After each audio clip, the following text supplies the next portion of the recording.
I remember the exact moment when my world turned upside down. It was a Thursday evening, the kind where the sky was painting itself with the last hues of daylight, and I was expecting a quiet dinner with my wife, Emma. We had been married for 7 years, the kind of marriage that felt like a well-worn path, comfortable yet predictable. But that night, predictability shattered like glass. I came home from work, my mind still tangled with the day's meetings and deadlines. When I saw it, a text message on her phone, which she had left on the kitchen counter. The sender was a name I didn't recognize, but the content? That was unmistakable. "Can't wait for tonight, my love." My heart, which had been in its usual rhythm, skipped a beat, then plummeted into a freefall of disbelief. I confronted Emma as soon as she walked in. Her face, usually an open book, shut down. Her eyes, which could read mine like a child's story, now avoided mine like the plague. She confessed, not in a flood of tears as I might have expected, but with a chilling calm. She had been seeing someone else, someone she described with a reverence that stung more than the betrayal itself. "He was an alpha male," she said, as if that explained everything. That term, alpha male, echoed in my mind, a term from some primal hierarchical world that had nothing to do with the life we had built together. She was seeing him for the thrill, the danger, the raw masculinity she felt I lacked. Each word she spoke was like a nail driven into the coffin of our marriage. The evening didn't end there. After she left, claiming she needed space, I was left alone in our house, which suddenly felt like a stage for a drama I hadn't agreed to act in. I sat in silence, the ticking of the clock louder than ever, each second a reminder of my new reality. But as the shock began to wane, a different emotion stirred within me. Not just anger, but a fierce determination to reclaim my narrative, to show that strength comes in many forms, not just in the shadow of an alpha. That night, I didn't sleep. I thought about all the ways I had been complacent, how I had let life's comforts dull my edge. But no more. If this so-called alpha male thought he could dictate terms to me, he was about to meet a different kind of strength, one forged not in dominance but in resilience, intelligence, and, perhaps, a dash of cunning. As dawn broke, painting the sky with a new day's promise, I knew one thing for certain. This was not the end of my story, but the beginning of a new chapter where I would define what it meant to be truly strong. The morning after the revelation was one of the longest I've ever known, each hour stretching into an eternity of introspection and brewing resolve. I had barely managed to close my eyes when the doorbell rang with an authority that suggested it wasn't just any visitor. It was him, the alpha male Emma had been talking about. I opened the door to find a man whose physical presence lived up to the term. He was tall, broad-shouldered, with the kind of jawline that seemed chiseled by the gods themselves. His eyes, a piercing blue, seemed to assess me with the cold efficiency of a predator. "Jake," he said, his voice deep and resonant. "We need to talk." I let him in, not out of submission, but out of a morbid curiosity to understand the man who had played a part in the unraveling of my life. We sat in the living room, the very room where Emma and I had shared countless evenings, now turned into an arena for confrontation. He started by asserting his claim over Emma, talking about how she was happier with him, how she needed someone who could match her vitality and zest for life. His words were like barbs, each one designed to dig deeper into my self-esteem. But then came the twist, the ultimatum that would define the next steps of my life. "You have two choices," he said, leaning forward, his gaze locking onto mine with an intensity that was meant to intimidate. "You can accept this arrangement. Emma stays with you, but she'll see me on the side, or you step aside completely. If you choose neither, well, life can get very difficult for you." The audacity of his proposal was astounding. Here was a man, essentially an interloper in my marriage, dictating terms as if he were the wronged party. My initial reaction was a surge of anger, the kind that makes your blood boil and your fists clench. But I held it in, knowing that violence was not the answer, at least not the kind he expected. I looked at him, really looked, and saw not just the arrogance but the vulnerability beneath it. He was banking on my capitulation, expecting me to crumble like a house of cards under his ultimatum. Instead, I chose words, sharp and precise. You think you know me, that you can just walk in here and dictate terms? You see, I've been the quiet one, the one who builds, who nurtures. But that doesn't mean I'm weak. It means I choose when to fight, and now you've chosen to be my opponent.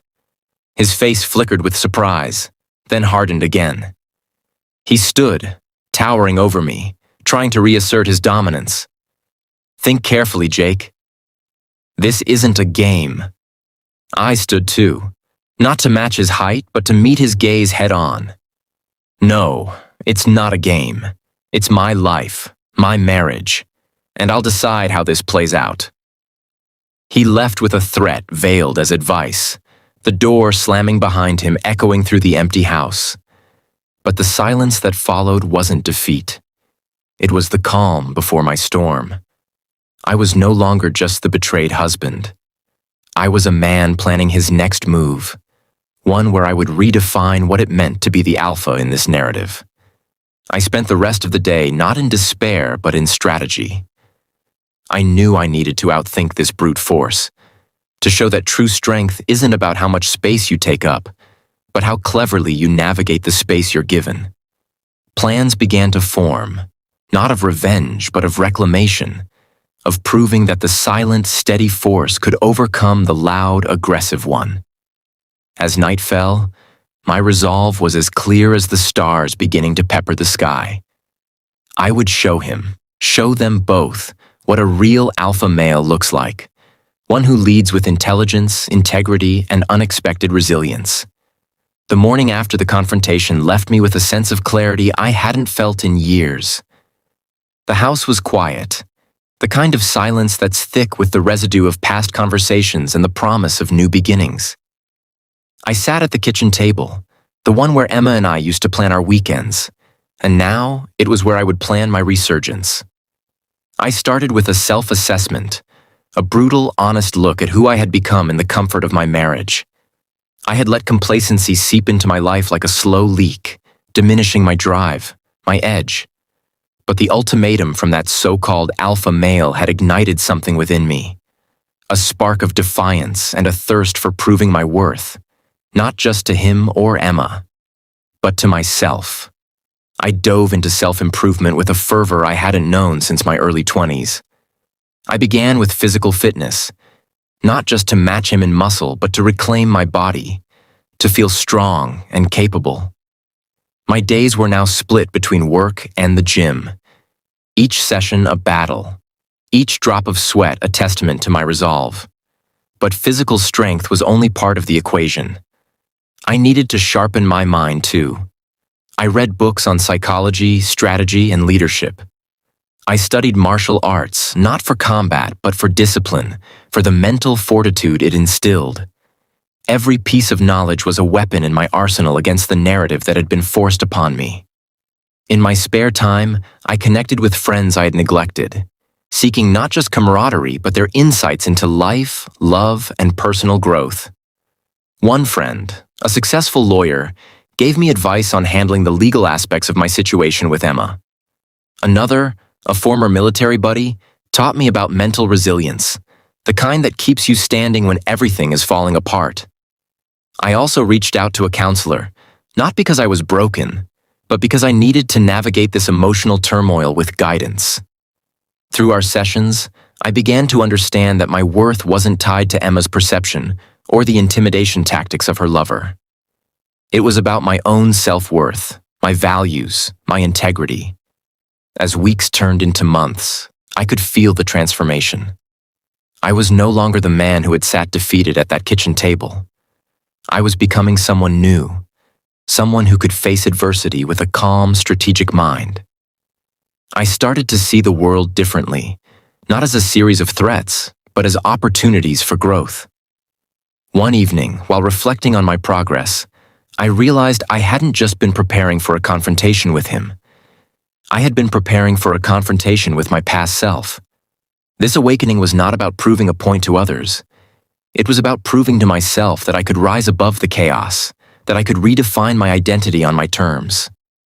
I began to document my journey, not for public consumption, but as a personal testament to this metamorphosis. I wrote about the pain, the growth, the strategies I employed. It was cathartic, a way to crystallize my thoughts and experiences into something tangible. And then, the opportunity for a direct confrontation came sooner than expected. I received a message from Emma asking to meet, to discuss our future. But I knew the real agenda was probably set by him, testing the waters to see if I had bent to his will. I agreed to meet, but not out of weakness. I was ready, not just to face them, but to face myself. I knew this meeting would be a turning point, not just in our story, but in mine. I would show them, and more importantly, show myself, that I had emerged from this crucible not just unscathed, but stronger, smarter, and undeniably more alpha than I had ever been. The day of the meeting arrived with a clear, almost mocking sky. I chose a neutral venue, a small cafe known for its privacy and the fact that it was equidistant from our home and wherever Emma was staying now. I arrived early, not to gain the upper hand, but to center myself, to ensure that my actions would be guided by strategy rather than emotion. I sat at the back, where the light filtered through the leaves of a large indoor plant, casting a mosaic of greens and shadows across the table. I sipped my coffee, each sip fortifying my resolve. I wasn't here to fight. I was here to prove a point. Emma arrived first, her steps hesitant, her eyes scanning the room until they landed on me. She looked different, more guarded, less of the woman I had known. Her hair was pulled back, her face devoid of the usual warmth. She sat opposite me and we exchanged a nod, a silent acknowledgement of the gravity of the moment. "I didn't expect you to agree to meet," she started, her voice a mix of surprise and perhaps a hint of respect. "I'm not the same person you left, Emma," I replied, keeping my tone even. "I've changed, grown." Just then, he walked in, his presence filling the room like a storm cloud. He took his seat next to Emma, his posture screaming dominance. He looked at me with a smirk, expecting, perhaps, to see a defeated man. Instead, he saw someone calm, collected, ready. "So, have you made your decision?" he asked, his voice dripping with condescension. I leaned back, observing him. "Yes, I have. But first, let's talk about choices. You gave me two, remember? But there's always a third choice, one you didn't anticipate." His smirk faltered, curiosity piqued. Emma looked between us, her expression unreadable. I continued. "I've decided to choose none of your options. I won't live in your shadow, nor will I step aside. Instead, I'm choosing to live my life, on my terms, with or without Emma. And you," I looked directly at him, "you're going to learn what it means to deal with someone who fights not with fists but with intelligence." He laughed, a harsh sound. "You think you can intimidate me with words?" "No," I said. "I don't need to intimidate. I've already taken steps to secure my future. I've consulted lawyers, prepared for all possible outcomes, including the dissolution of our marriage, Emma. I've also documented everything, every threat, every encounter. Should anything happen to me, or should you try to coerce me further, this documentation will find its way to the right people." Emma's eyes widened, a flicker of realization crossing her face. The man's face hardened, his jaw clenching. "But more than that," I leaned forward. "I've realized that being an alpha isn't about domination or control. It's about leadership, integrity, and self-respect. Something I've cultivated in these last few months." The silence that followed was thick with tension. I could see the wheels turning in both their heads. Emma looked at me, perhaps seeing me for the first time since our paths diverged. I'm not here to reclaim you, Emma. I'm here to reclaim my life. If you choose to come back, it will be because you see the man I've become, not because of any ultimatum. I stood up, signaling the end of the meeting. Think about what you want, both of you. But remember, my life will move forward, with or without you. As I walked away, I felt a lightness, not from victory, but from the assertion of my own narrative. I didn't look back, but I knew that day would mark a significant shift. The showdown wasn't physical. It was a battle of wits, of character, and I had shown that true strength lies in self-mastery, not in subjugating others. The days following the showdown were a whirlwind of emotions, but I kept my focus, channeling my energy into what lay ahead. My life had taken on a new rhythm, one of self-discovery and growth. Yet, the story with Emma and her alpha wasn't over. It was merely entering its most revealing chapter. One evening, as I was settling into my new routine, my phone buzzed with a message from an unknown number. It was a simple request to meet, but the tone suggested urgency and secrecy. Curious and cautious, I agreed to meet at a secluded spot by the river where the city's noise faded into the gentle murmur of water. I arrived early, the setting sun casting long shadows, painting the scene with an almost cinematic quality. I waited, my senses alert, until a figure emerged from the twilight. It was Emma, but she wasn't alone. She was with someone I didn't recognize at first, until they stepped into the light. A woman, her face familiar yet twisted by worry. "Jake, this is Lisa," Emma introduced, her voice low and fraught with tension. Lisa looked at me, her eyes searching mine for something, perhaps trust or understanding. "I need to tell you something about him," she said, her voice shaking. About the man Emma's been with. I listened as Lisa unraveled a tale of manipulation and deceit. She was his ex, someone who had seen the man behind the mask of alpha dominance. He had a history of controlling relationships, of using his charm and intimidation to bend people to his will. But Lisa had escaped, gathering evidence of his abusive tactics, not just emotional, but also financial and potentially criminal. "He's not just a problem for you and Emma," Lisa continued, showing me documents, emails, and messages that painted a picture of a man who thrived on dominance in every aspect of life. "He's threatened others, blackmailed them. He's dangerous." Emma watched, her face a mix of shame and resolve. "I didn't know all this, Jake. I thought he was just different, strong. But this isn't strength. It's tyranny." I felt a mix of vindication and sorrow. Vindication for my instincts that this man was more than just a rival. He was a menace. Sorrow for Emma, who had been ensnared by his charisma and promises. "We need to stop him," I said, the pieces of my strategy falling into place. "But we need to do it legally, smartly." With Lisa's evidence and my recent preparations, we formed an unlikely alliance. I spent nights going through everything, consulting with my lawyer friend, plotting our next steps. We decided to approach this not just as a personal vendetta, but as a case of public interest, exposing a predator in sheep's clothing.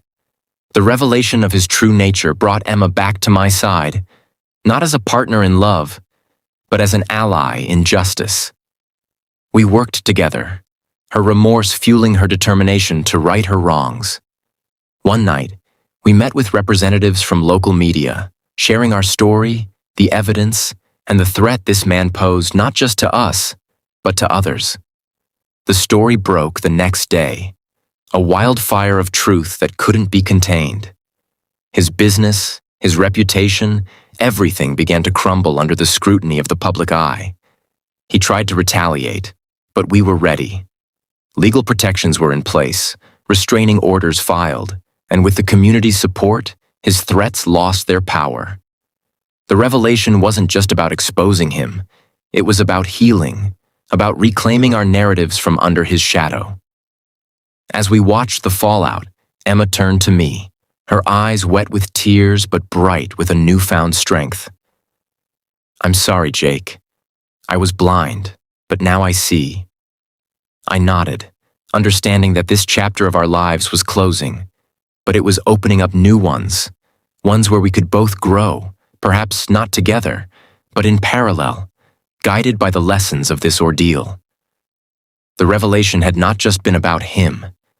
It was about us, about resilience, about the power of truth and the strength in unity. The storm that had swept through our lives began to settle, leaving behind a landscape changed, but not barren.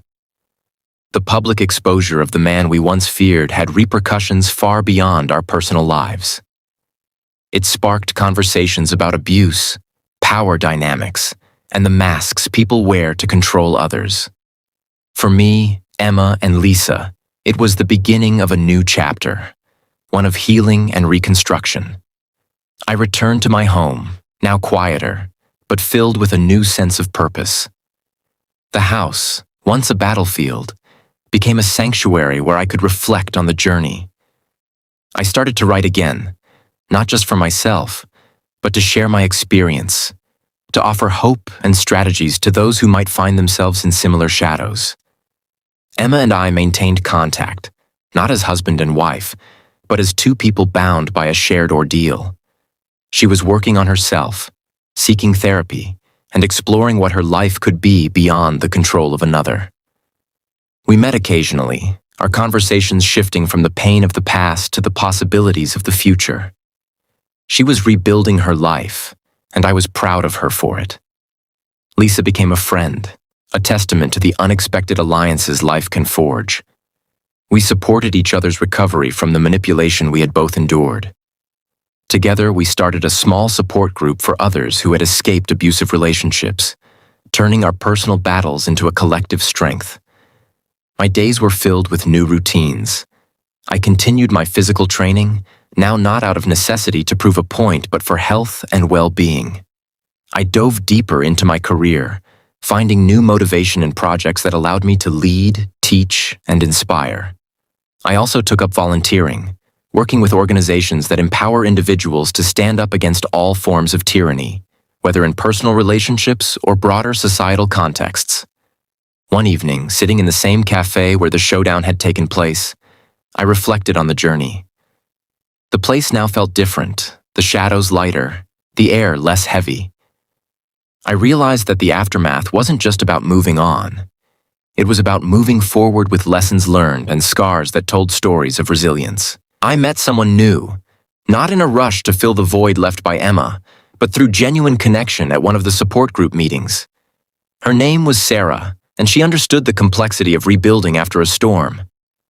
Our relationship grew slowly, rooted in mutual respect and the shared desire to foster environments where love doesn't equate to control. The legal proceedings against the man continued, a slow but sure process that would ensure he could no longer hide behind his facade.